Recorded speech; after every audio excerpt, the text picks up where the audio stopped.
Grace, right? We have grace. That doesn't mean that we shouldn't do what's right. That's not what I'm saying. What I'm saying is don't think that doing what's right is what's going to make you right.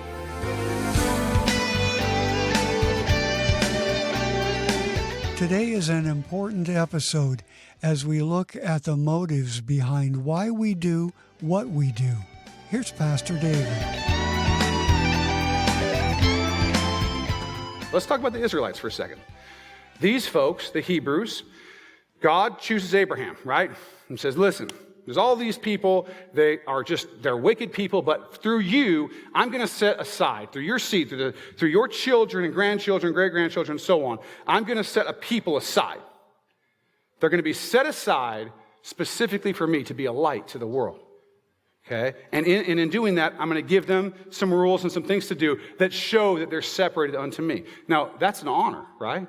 And so he does that. And so these Jewish people are set aside. And so he gives them the law, both the moral law and some ceremonial laws and things like this that I'm talking about that sort of set them apart. Here's the law. Here's what I want you to do. And sometimes they did. Okay? But what happened was there were all these other people around. So all these other people in the world. And these people, they didn't follow those laws. They did what they wanted to do. And sometimes it looked fun. And sometimes maybe the Jewish people were derided or made fun of because they had all these rules about how they couldn't do this or they couldn't do that. And some of you know what that's like. Some of you may have been in school or wherever it was, and you had certain standards that you were upholding, and the people around you didn't do those things and maybe even made fun of you because you did. You couldn't go to that movie that they all wanted to go to. You know, they're all watching that show that maybe you can't talk about because you don't know anything about it, right? Or whatever it happens to be, and you feel left out. And you feel like you're missing out. And maybe you even say, it doesn't look like anything really bad is happening to them. Maybe God doesn't know what he's talking about. And the Israelites, this is the way they walked at some point. They say, yeah, we've got all these laws. Yes, God's helped us defeat all these giants, and he's helped us take the land, and he's made sure that we have what we need, and he's protected us. He's given us victory. And yet, I think we got it figured out now. I think we've evolved beyond God's archaic rules, and we can do it our own way. And so they rebelled, and they did their own thing. And because God loved them so much, he wouldn't allow them to do that and not have the natural consequences of those things come to them. So he removed his protection and the victories and all that. And when that happened, you know, they were defeated, they were taken away, they were captives, they were imprisoned, all the rest of this. They were killed. You know, bad things happened. And eventually, they would come back. And this happened more than once. But at the time that Peter is, in the first century, they had come back, and they had gone the other direction. They had made the rules so important. They had followed God and gotten his blessings, but then it started to become rules. The rules, the traditions, they're what set us apart. They're what makes us good. And so they would take the rules, and then they would so they had the law, and they'd take it and they'd make rules about the rules. And then they'd be like, I'm not sure that's enough rules. And so they'd make rules about the rules that were about the rules until the rules were like this. And the law was like this. God had said, do these things, and he had a reason for doing it. But they started losing track of the reason you did it and just started to think that doing the things was good. That was what made them good. That was what separated them from other people, was doing those rules. And so, as they follow these rules to a T, they start to rebel in another way. Now, the church, we can do this sometimes. Many of us have experienced the rebellion on the one side, where we think we know better than God, and we walk out and sort of do our own thing, and we violate his laws, and we eventually maybe don't even feel bad about it anymore. That's one side of rebellion. Some of us have also been on the other side. And we started following the rules, and as we followed the rules more and more, and it's hard, because it's hard, it takes sacrifice, right, to follow the rules. And as we follow the rules more and more, we started to build up in ourselves a feeling of pride about the fact that we followed the rules. And in that way, that pride started to separate us from God, and we became rebellious against him. And so there are two sides of this coin. And you're either going to be on one or the other if you allow temptation to take you there, right? And why do we do it? Well, here's why we do it. I'm talking about the legalism side right now, the side where we follow rules and make rules about rules about rules. Because somehow, as we do that, well, there's two reasons, okay? One reason sometimes is we think that it's what makes us right with God. We think that if we can do enough good, we can be right with God. You might even hear people say, I can't go to church. I got to get my life right first, which is just crazy. Never going to happen, okay? We can't make our lives right. We can't white-knuckle our way into doing what's right. We need the Lord to do what's right. So some people, that's the reason they do it. In fact, what you'll find if you study world religions is you'll find that every other religion, basically, has one way of doing things, and Christianity is the one that's different. All these religions, they say, do, right? Make sure you do this, make sure you do that, make sure you eat this, make sure you pray this way, make sure you, whatever it is, right? On and on and on. Do these rules, that'll make God not mad at you anymore, and then you'll be okay with God. And Christianity comes along and says, listen, there is no amount of do-gooding that you could ever do to make up for your sin. Your rebellion against God cannot be fixed by throwing good trinkets on the other side. The balances will never happen that way. It cannot happen that way. You do something wrong to someone, okay, and hurt them in a significant way, you might be able to do lots of nice things for them, but you'll never have actually taken away the hurt that you caused. They might forgive you, right? But that doesn't mean that they weren't hurt. It can never be erased in that way. Christianity says it's not about do, it's about done. What Jesus did. Jesus came. God had to come and become a man and die to pay for that. There was no other way to do it. Separates Christianity from all these religions. Grace.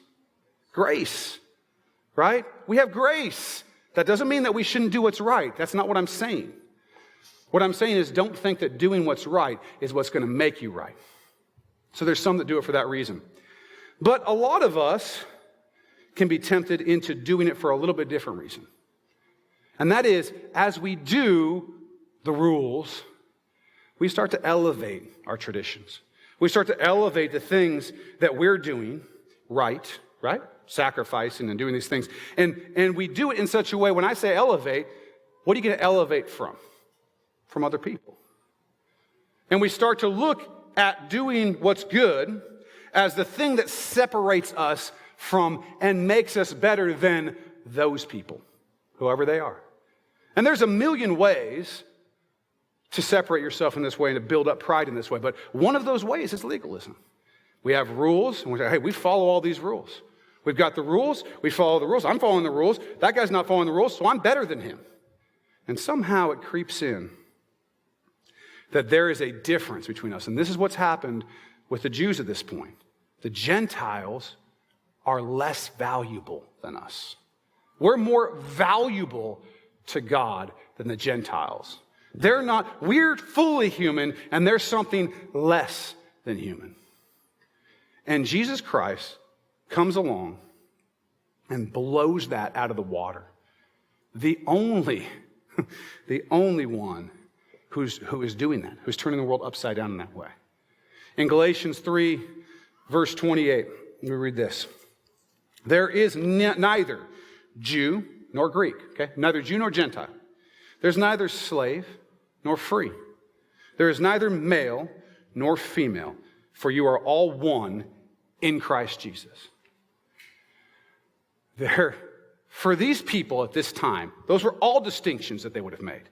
I'm better because I'm Jewish and I'm not some defiled Gentile. I'm better because I'm free and not some slave. I'm better because I'm a man and not some woman. This was the culture. You have to understand, you have to wrap your mind around this. It was completely different than anything you've ever experienced, most likely. The level to which men were valued more than women. Jews value themselves more than Gentiles, and so on. Okay, they would pray, thank you for not making me a Gentile. Thank you for not making me a woman. And Jesus comes in and he says, We're flipping that script. I do not value anyone based on those things. Those are not the things that give you value, period. And we see in this point, in first century, we see Jesus honoring women, serving, lifting women up. Women are the first ones to know that he rose from the dead. Women are given honor over and over and over again, not the least in this verse here that says, listen, don't you give me you're a man and therefore you have something more valuable, you're more valuable than a woman. Absolutely wrong. It's important. It's important because what happens is it's very easy for us to fall into this thing where we want to separate ourselves to feel better about ourselves. And so, we need to take this to heart. Okay? There's two sides that you can fall on. You can rebel and do evil. You can rebel and do good. So I guess we're in trouble, right? Because I do bad, I'm bad. I do good, I'm bad. Might as well do bad, I guess, in that case. But here's the thing. There is a third way. There is a third way. There's the right way. When we rebel against God on the side of doing evil, ignoring his rules, we make ourselves God by saying we know better than him, than his word, than nature, right? Than reason, than all the people who love us who are telling, no, this is actually bad. We know better. We're smarter than all those people. And we make ourselves God. When we do good and build it up, right? And make rules so that we can be doing the rules so that we can be good, so that we can lift ourselves up, we're also rebelling against God. Because we're saying we can be good. We can do enough. We can be good enough that we don't need God. In both ways, we're rebelling against God. And both ways dishonor the cross. Both ways mock Christ's sacrifice on the cross. By doing evil, knowing that he had to pay for that and what he had to pay for that, you are mocking his sacrifice.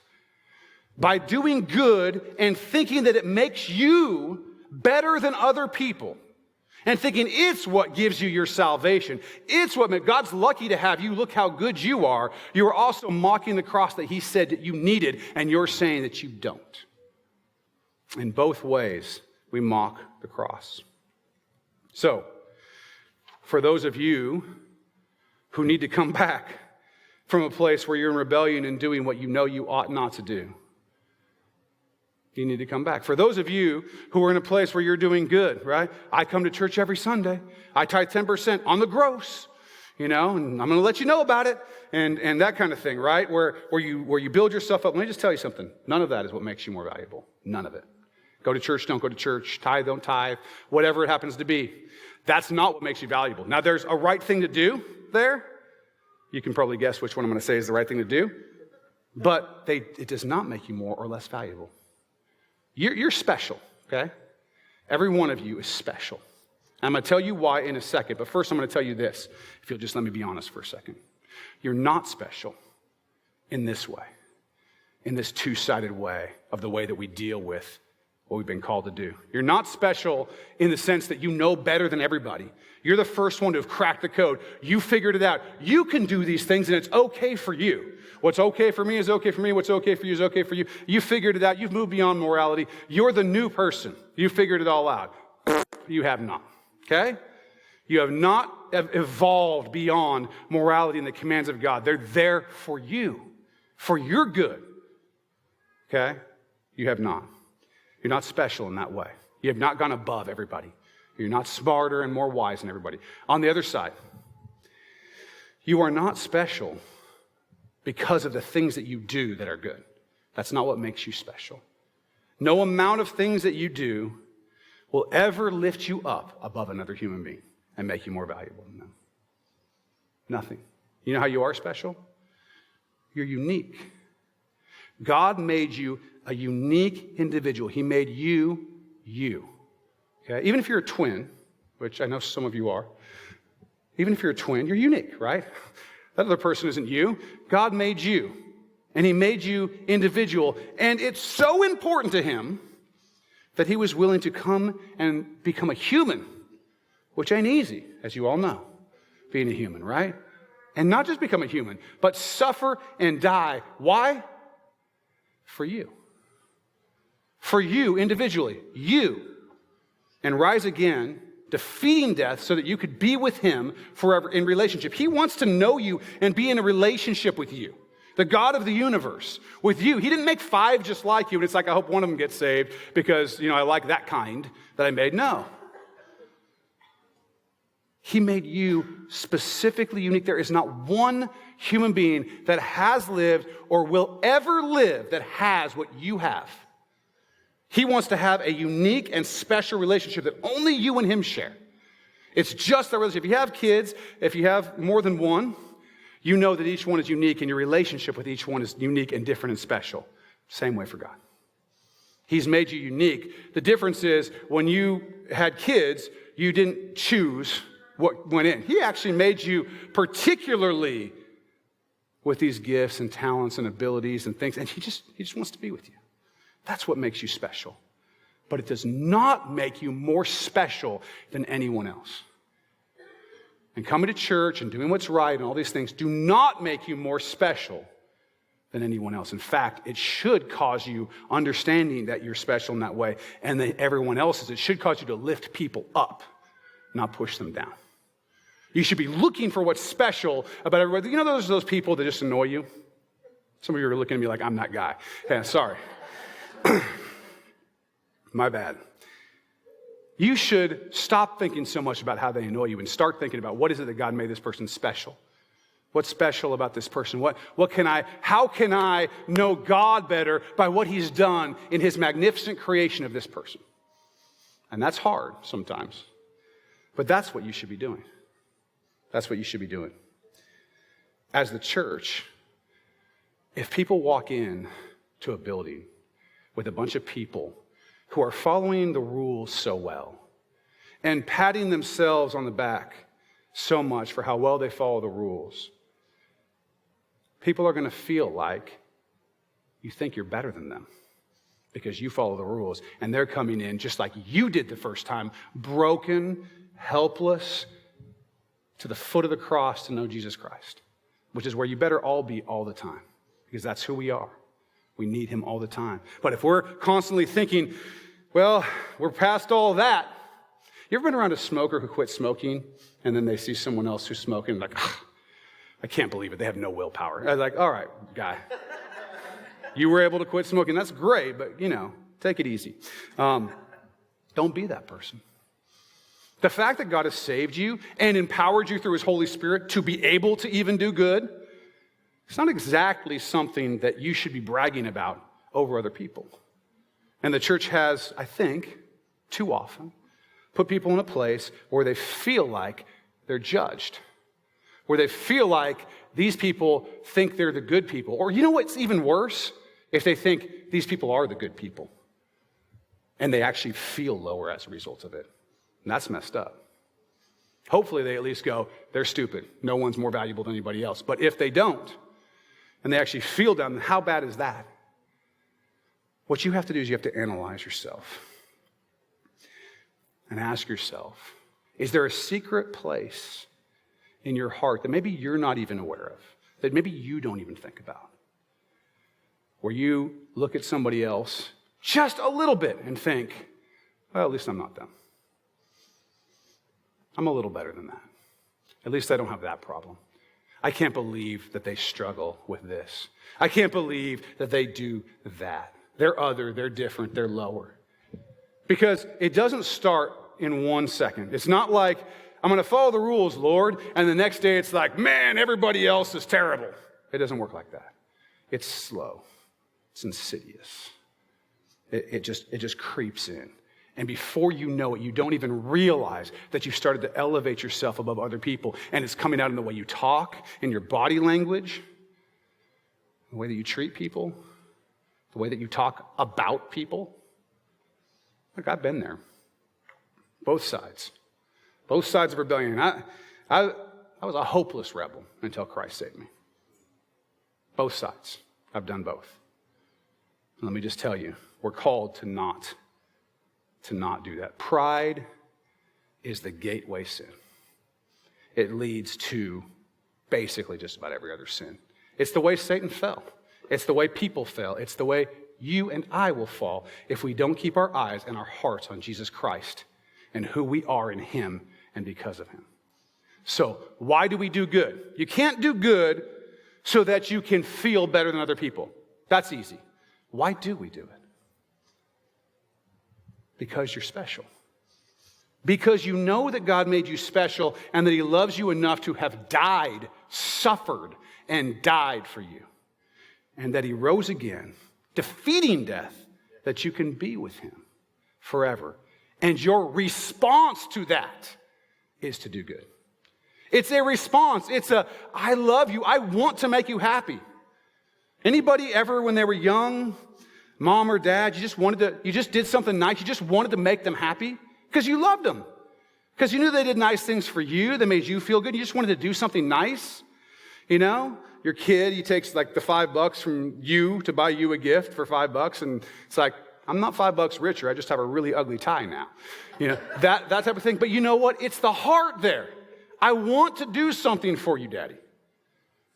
You love me. I want to love you. Doing good should come from a heart full of love for the Lord. Throw away everything else. Throw away every other reason that you're doing good. Do good because you love God. And the more that you do it that way, the more you'll love both him and those around you. And the second that you stop doing that for that reason, you're either going to stop doing it or you're going to be doing it for this other reason. You're going to fall off on the sides of this coin. You're always safe if you do what's right because you love God. Because he loved you when you weren't doing what was right. It was when you weren't doing what was right that he died for you. He didn't wait for you to be good. He didn't tell you, don't come into Acts Church, don't come in here until you've got everything right, you got it figured out, the marriage is perfect, right? Everything at work is good, you never make mistakes, you didn't, say that word to that guy who cut you off on the way to church. Yeah, some of you know what I'm talking about. That was me who cut you off, so I heard it. I'm kidding. Right? That's not what God's saying. He's saying, come as who you are and let me change you so that you want to do what's right. Because you love me. Because I loved you first. When you were in that state, I loved you. Let me just tell you, if you ever make it about something else, if you ever make it about value, that's not Christianity. That's not the gospel. That's anti-gospel. If you ever make somebody try to feel lower because they're something different than you, a different gender, right? They don't make as much money as you, or they make more money than you, or whatever, right? They're a different color than you, they're a different this, they're a different that, and you have some ism, nationalism, racism, whatever ism you have that lets you feel good about yourself. The instant thing you can know about yourself in that moment is that you are not finding your value in Christ. You are finding it in something else. You are creating a false pride to have value. That's not going to happen here at this church. That's not who we are. That's not who I'm going to let you be, and that better not be who you let me be.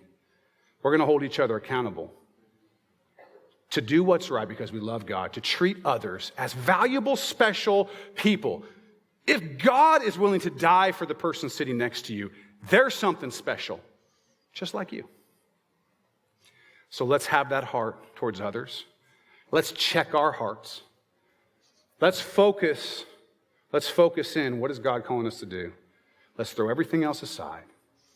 Let's not lift ourselves up at the expense of others, but lift others up, even at the expense of ourselves, if we have to. That's what Jesus did. Powerful lesson today, wasn't it? Well, it happens every week here at Acts Church in Vancouver, Washington, and we would love to have you come see us this Sunday morning. Pastor David always enjoys meeting folks who listen to Contemplate, so I hope you'll come. Get all the info at actschurchnw.org or call 360-885-9000. Well, that's it for today. I hope you'll be sure and check out the next episode for more great Bible teaching here on Contemplate.